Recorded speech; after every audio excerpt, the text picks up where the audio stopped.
welcome to 31 Days of Terror Day 11. To kick things off this week, I need to thank our newest Patreon subscribers. I would like to thank Alison Davis, Sylvia Ramirez, Chastity Tichenel, Heidi Slayman, Emily GC, Christine Taylor, Katie Mullen, Liam Kingshot, Michelle Egan, Shan Hughes, Rachel Felker, Lisa Westhoff, Robin Henderson, Carmen Burkett, Madeline Fowler, Morgan Young, Pesky Pixie, John Miller, Carrie Reynolds, and Donna. Thank you so much for subscribing to the Patreon. It is so appreciated and I am thankful for you every single day. And I have 5 spooky listener stories for you today, and story number 1 comes from Jake. The first story spans from my earliest memories as a 3-year-old until I was probably around 7 or 8. I'm an only child, and according to my mom, I was quick to pick up speaking and could carry out basic conversation by the time I was 1.5. Until this day, I've had a very active and creative imagination, which often results in some vivid, sometimes bizarre, or even horrific dreams. Starting at 3 though, I began to have a recurring nightmare that would haunt me for years. Every time would be a little different, but they always followed a similar pattern, as it would start out as me not even being aware I was asleep, let alone dreaming, doing anything from eating in the dining room or going for a walk with my mom or watching TV with my dad. But this normalcy would abruptly shift to a dead silence, followed by a terrifying awareness that something was watching me. I would instantly try and call my parents for comfort, but nothing would come out. I would scream and I would cry, but there was no noise until I saw it. This large, shadowy dog that looked like a Doberman, all black with somehow even blacker eyes that spoke to me, letting it know that it heard me and saw me and it was going to get me. No matter what I did, run, throw a tantrum, grab for my parents, inevitably the dog would get me. And everyone would go on doing normal things, unaware of me literally being shredded to pieces by this beast. And I would wake up drenched from sweat and sobbing uncontrollably. The dream steadily occurred over and over for years. And over time I would grow weary of bedtime, because somehow I knew when I was going to have the dream again, and that I would have to find some way, although with no success, of avoiding death in these dreams. Until one day, when I was probably 7 or 8, the dream went a little differently. I woke up in my room, dreaming, and walked out to the hall that connected to my living room, and there it was. The dog laying on the couch, almost seeming bored, like it just wanted to get over with our routine, and hoped I wouldn't fuss. So not knowing what to do, I simply froze, as it climbed off the couch and slowly approached me with bared teeth. I suddenly felt something else from behind, and without turning back, I looked in shock as this towering figure with no face, all features obscured by this ragged jacket and large-brimmed top hat, stepped forward from behind me, and as the dog leaped to get me, it reached out, grabbing the dog with inhumanely large hands, and snapped its body in half as if it were a mere twig. It simply turned to me. I could still see no facial features of him, and it stepped back into the hallway and faded away. And I never had the dream again after that. My second story happened while my wife and I were still dating, and she will be the one recounting the first half of the story. One night, Jacob and I were working on a school essay at his apartment that I had to turn in by 11:59. He would help me as I get anxiety with large school assignments. Once we finished, we went upstairs. His apartment was a 2-story building, not very old as it was built in the late 80s. We decided to just relax on his couch in the living room before he drove me back to my house, as we were both exhausted from the work we had just put in to finishing up my college essay. But while sitting there, I began to feel very disturbed. like some eerie unseen presence was watching us from upstairs. We were the only ones in the apartment that night. But it also felt like it was looking at us from behind his sliding screened glass doors that led out onto his patio. It didn't help that one of these screen doors had red spray paint splattered on it in the top left corner, and the room was dimly lit, which only added to my uneasiness being in there. So obviously feeling unnerved by the situation, I told him, "I feel like if I leave, something bad will happen to you when you go up to your bedroom." My hair was standing on end, and I felt chills going through my body, feeling a presence there with us that seemed to me like it was watching us. I started to recite El Padre Nuestro as much as my voice would allow me, and as loudly as I could. It felt like somehow I was not being allowed to get the prayer out correctly, but I managed and told whatever was there with us to leave and that it wasn't welcome. Jacob is a skeptic and tends not to be easily scared, but my response to the situation led him to take me seriously that night, and he was holding me the entire time I was praying, and I told him to call a friend as his parents were out of state for business, because I definitely felt like if he were to stay alone in the apartment, something would hurt him. At this point in the story, it's told from Jacob's perspective. On the way over to Amy's house, I called up my friend Jose. We shared a tendency to stay up late, and sometimes met up for walks, and figured he would oblige me to come over for the night. So I dropped Amy off and promised to keep her updated if anything happened, and then left to go pick up my friend. We made it back to the apartment, greeted by Oscar, my dachshund, who seemed to be unusually quiet. At this point I was a little bothered, but I decided it was best to play some video games to pass the time and keep my mind off what had happened earlier. Oscar was at the time of his life where he enjoyed expressing his dominance, so to prevent him from doing that to any house guests, we'd gotten him this stuffed bullseye from Toy Story, a rocking horse, from a Goodwill thrift shop for him to hump when he got the urge. And funnily enough, whenever he did this, the horse would make a whinnying noise and play the Lone Ranger theme song. It was probably an hour or two into playing, and we got caught up talking about some nonsense. And from downstairs we heard the Lone Ranger song coming from the rocking horse, and I instinctively laughed, figuring that Oscar must be in a mood or something, and we just joked about it and continued to play. The song and the whinnying persisted for several minutes, and it became increasingly annoying, to the point where I decided to go and shush my dog. And when I went downstairs, I see he is asleep, curled up in a ball on the couch. I didn't think much of it other than figuring that he tired himself out, so I went back upstairs. Another hour later, we were still playing video games, and we heard the horse going off again. And it bothered me. We figured we might as well go get a drink, so we both went downstairs. The horse is pretty much in the middle of the living room, and Oscar was now awake, stretched out on the couch looking at us. We went and got our drinks, and I told Oscar to chill out on the horse, and as soon as we re-entered my room, the song started going off again. I knew for sure now that Oscar couldn't be doing this, and I stepped out to the hallway and looked down, and sure enough the horse was making noises with nothing even touching it. A little more disturbed at this point, I rushed down and picked up the horse, looking for a switch to turn it off, and ended up just ripping out the batteries, and figured that it was all good to return to playing my games. Maybe 20 minutes or so later, we were forced to pause and listen, as the damn horse is making its noises somehow with no batteries, and now I was officially weirded out.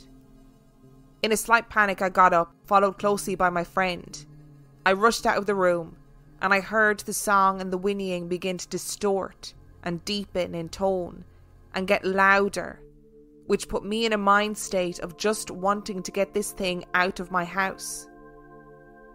As we were rushing down the stairs, I swear I saw it begin to rock swiftly, as if an actual child were riding it, and my damn dog was still just sitting on the couch as still as can be. So much for them reacting to paranormal stuff. In perhaps a rush of bravery, I quickly grabbed the horse. We took it outside and threw it in the neighbour's trash can, and by the grace of God it was trash day, so that thing went far, far away.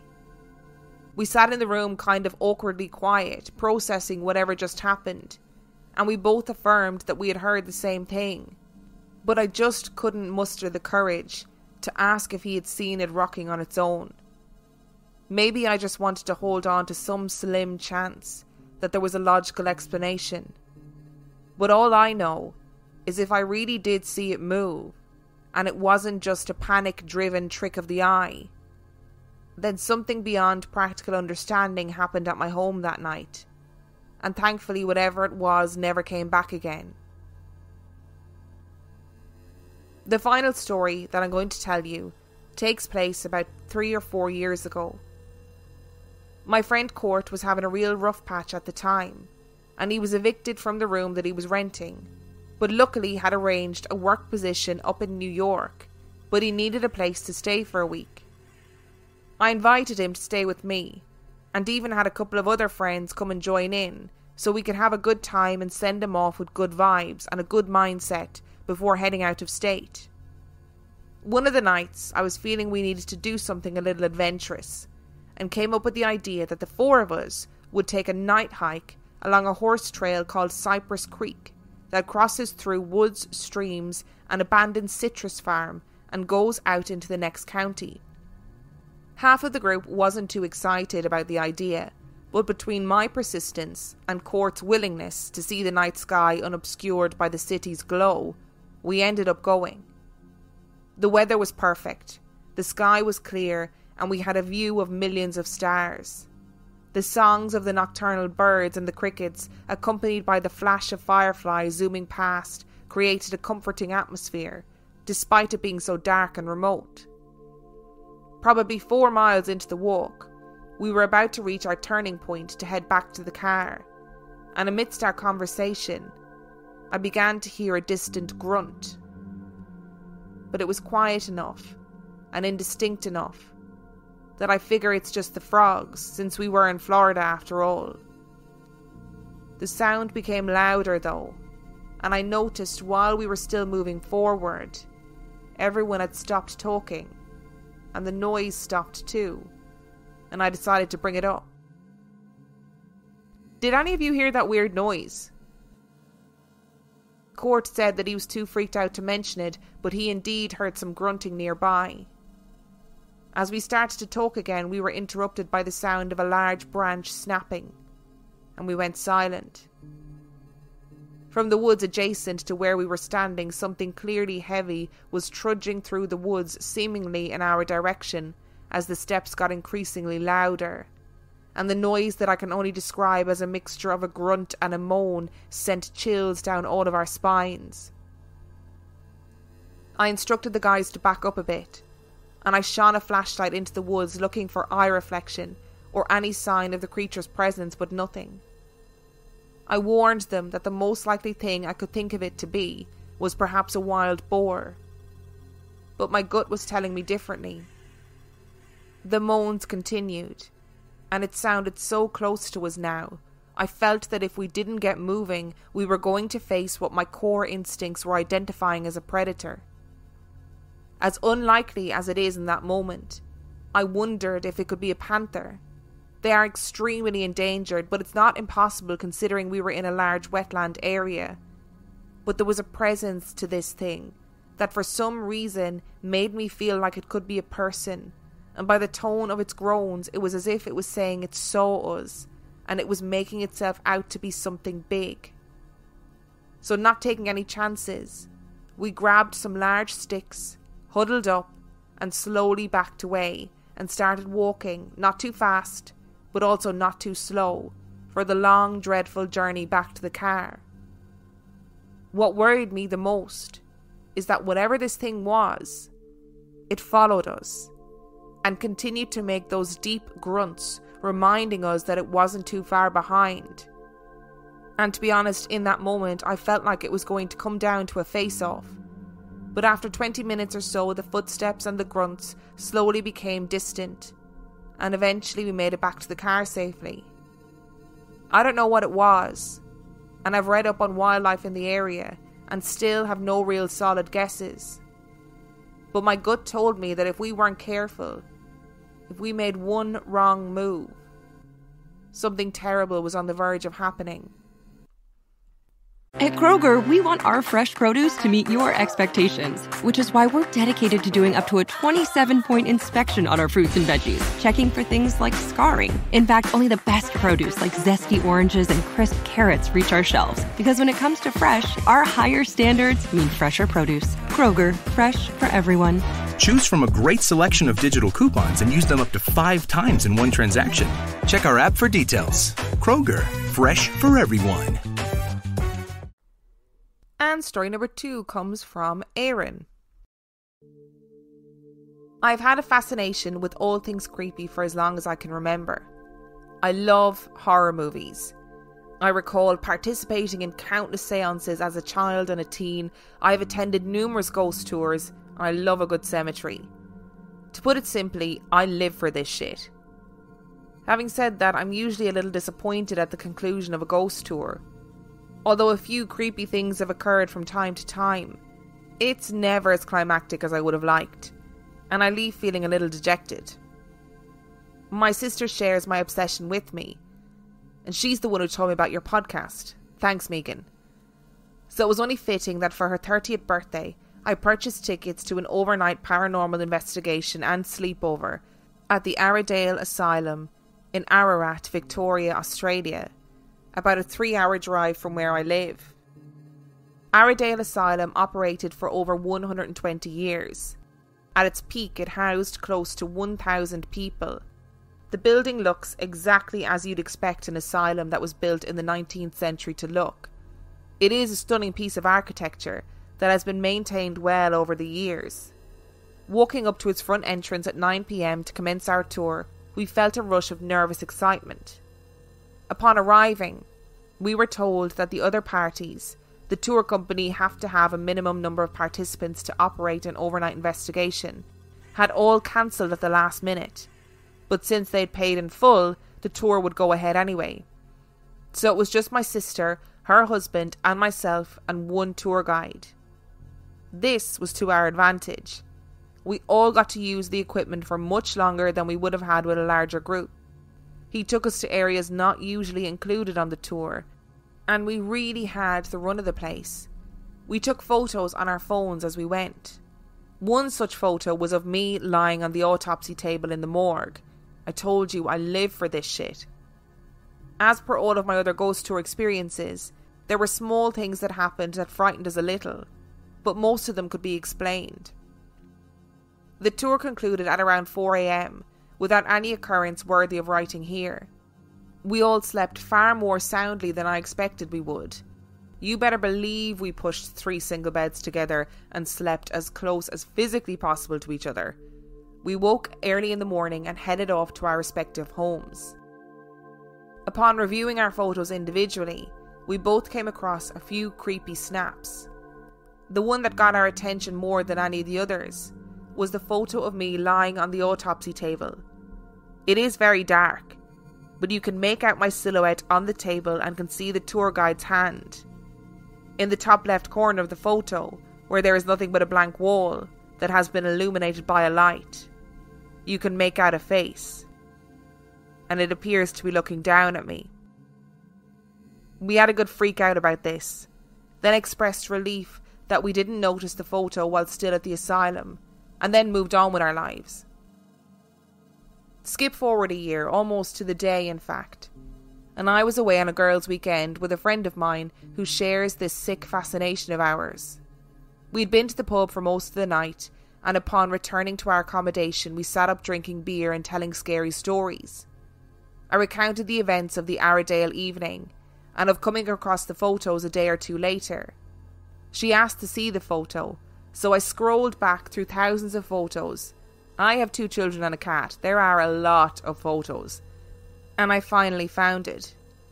She gave me shit about lying on the autopsy table. We had a laugh, finished our beers and then went to bed. 3 days later, I was vacuuming my house. My phone was in my pocket and I took it out to call my husband. I stopped dead in my tracks and nearly cried as I unlocked my phone to find that my home screen photo had changed from a picture of my kids to that fucking photo. I have no idea how, and to this day it scares the shit out of me. But there I was, lying on the autopsy table, with that little face just visible underneath the Google search bar on my phone. As always, when I talk about pictures in these episodes, the pictures are posted on Patreon, Instagram and on Facebook. And story number 3 comes from Sai. This happened somewhere in the last quarter of 2017 during our college year. 2 of my friends and I were on vacation to Chikmagalur in India, and we were staying at a house that belonged to one of my friend's uncles. This house was a proper rural-styled house located near a coffee estate outside the city. There were 2 more of our friends that joined us the next day. We decided to visit a nearby waterfall that was almost 3 kilometres into the woods. We reached there at around 4 in the evening and had a wonderful time. We left the falls to hike towards our car by 5:30, and that was when things started to get a bit unnatural. We could hear the leaves rustle behind us as we were hiking our way back to our car. We could feel a presence of some kind. We didn't give much thought about this and made it back to the car. We left from there and entered back into the city. We had our dinner and started back to our house in the coffee estate. We knew the route back to our house like the back of our hand. While driving back, we came across a bench at the side of a proper highway, with trees around and no village close by. We stopped there to have a cigarette. From here things got a lot more creepier. We got back in and started driving again. A friend of mine who never stopped talking sat as quiet as the night. We came to the intersection, where we were supposed to make a left turn towards our house. It was only about a 15-minute drive from the intersection, but we'd been driving for more than an hour and we still didn't make it. And to our surprise, we ended up back at the intersection again. We decided to turn on our navigation and follow that. We were navigating on our phones from the back seats. Every time we had to make a turn, we could hear someone whispering what direction we had to take. We thought the person in the front seat was also using maps and was giving them directions. We followed the directions and made it to a random village, and that's where the phone died. We saw a middle-aged man walking the roads, and the entire village seemed to be asleep.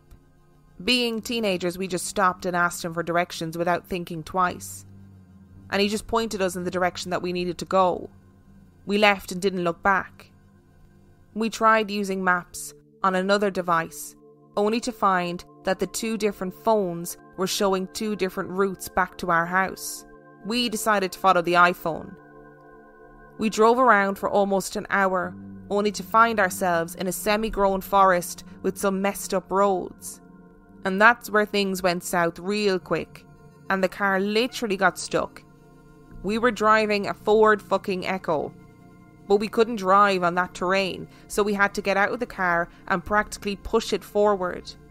We reached the house at around 1 in the morning, which ended up being a 5-hour drive which was supposed to take 15 to 20 minutes max. We reached the house and all of us were really uneasy. One of my friends said, "Let's just leave." And so we packed up and left at 2 in the morning. And story number 4 comes from Izzy and Paul. Throughout my life, I've had several paranormal experiences, but this is the only one where I can honestly say that I've actually seen a ghost. Rewind back to 2013, and my boyfriend, who is now my husband, and his dad decided to buy a 17th century Tudor pub in Hertfordshire. My husband decided to work there, and they both agreed on a salary, which also included free board in the flat upstairs. He also agreed that I could live up there with him. I was at the university nearby at the time, so it fit in perfectly with my current situation. Nothing really strange happened for a little while we were settling in. But around 2 to 3 weeks later, my mum and my stepdad came to stay for my 20th birthday.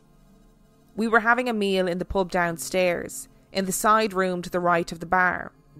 We were sitting, eating, having dinner, the 4 of us, and my mum said to my husband and I, that there were some people standing behind us.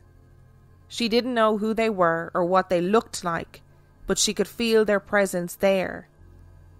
It freaked me out a bit, but I had never actually encountered a ghost, so it didn't really bother me too much and I soon forgot about it. I often did bar work at the weekends in the pub, and I was chatting to one of the locals one night. We somehow got into the conversation that the pub was haunted, and there were often sightings of a young woman around 18 years of age sitting by the fire in the main bar.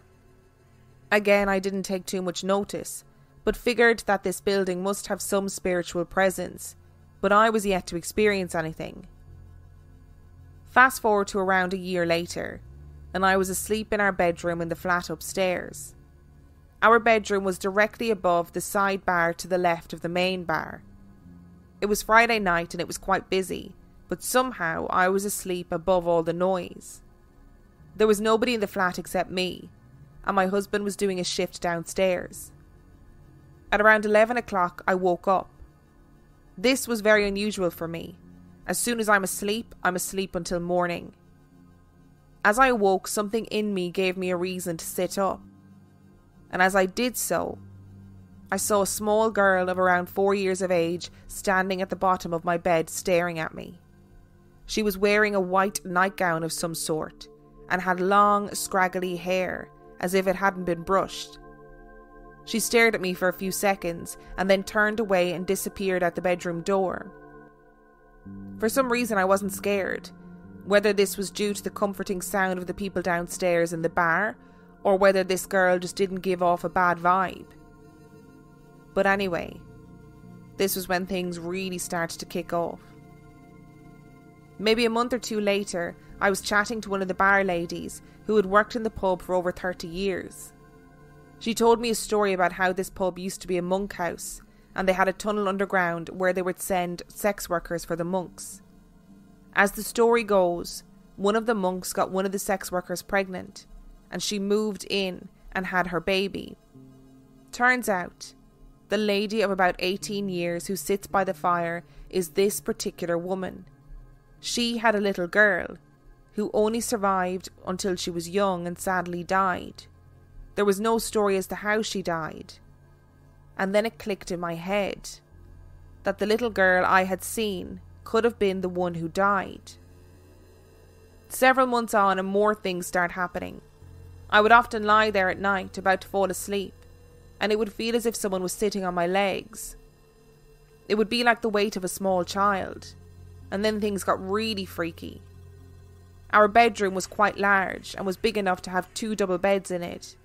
Being the selfish people my husband and I are, we both had a double bed each. One night I was awoken by something to see my husband lying fast asleep in his bed facing the ceiling, with what I can only describe as a thin man standing directly above him in a pounce-like position. He was completely naked, except for a sheet of some sort wrapped around his private parts. He was very thin, with longish dark hair and a long thick beard. He looked exactly like what I thought a monk would look like. I was terrified. I lay frozen to the spot hidden under my duvet. I considered waking my husband, but decided it was best not to scare him, and I finally drifted off to sleep in the early hours. Nothing happened for a short while, and we decided to renovate the second bedroom in the flat. Because of our funny sleeping patterns working in a pub, we ended up sleeping in separate rooms for a while, with me sleeping in the main bedroom. One night I was awoken by a squeaking sound. It sounded like wheels turning. It was coming from the street outside. I thought maybe it was a cyclist coming home from work late. I looked out my window and nothing was there, and the squeaking sound stopped. I heard this several times over a short period, and then one night I awoke again to see an old man sitting in an old wooden wheelchair placed between the 2 double beds. He didn't look at me. He just sat hunched over staring out the window. I rubbed my eyes and he disappeared. The following week I mentioned all of the events to my mum and my stepdad. My stepdad then came out with something strange. He remembered the first night that he stayed in the pub, the night my mum thought she could sense people standing behind my husband and I. He went on to say that later that night he was about to fall asleep and he felt someone breathing right next to his ear. Whatever it was then went on to stroke his face. My stepdad is not the kind of person to make this sort of thing up, and I'm not even sure he believes it all. So for this to come from him was really weird. A few months later, and we were almost ready to move into our own house and start new jobs. We were getting married the following month, and I had just had my hen party in Spain. We got back in the early hours from a late flight to the pub. All my other friends drove home, except my friend whose mum was picking her up in the morning, so she was going to stay the night. It was around 2 a.m. and we were starving. We decided to get some food from the pub kitchen. My friend was leading, and we came downstairs and she freaked out and said that there was a woman's reflection in the mirror. For reference, there is a large mirror with a gold frame directly opposite the side room to the main bar. The reflection is of the Inglenook fireplace. I looked in it, and I also saw it. There, clear as anything, was the face of a lady hidden in the shadows. We were scared to death, and we locked the door and ran upstairs. We never got our midnight snack. We moved out of the pub several weeks later and into an old cottage. I thought I would encounter similar experiences given the age, but we have since seen nothing.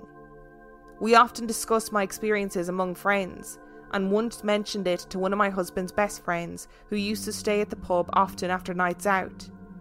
He said he never used to like staying in the pub and always felt terrified to sleep, so would always have the lamp on, which he never does at home. Whatever presence was there, good or bad, it was a part of my life that I will never forget. But I always feel it isn't the last time I would experience paranormal presences. Thank you so much for listening to today's episode. I know I said there were 5 stories. Turns out there were only 4. It's just the 4th one came from Izzy and Paul and I misread it. Thank you so much for listening. Thank you to Jake, Aaron, Sai, Izzy and Paul for sending in your stories. Thank you so much to Bimmy, who is currently sitting on my knee. Hang on, I'm going to see if I can pick up her purring.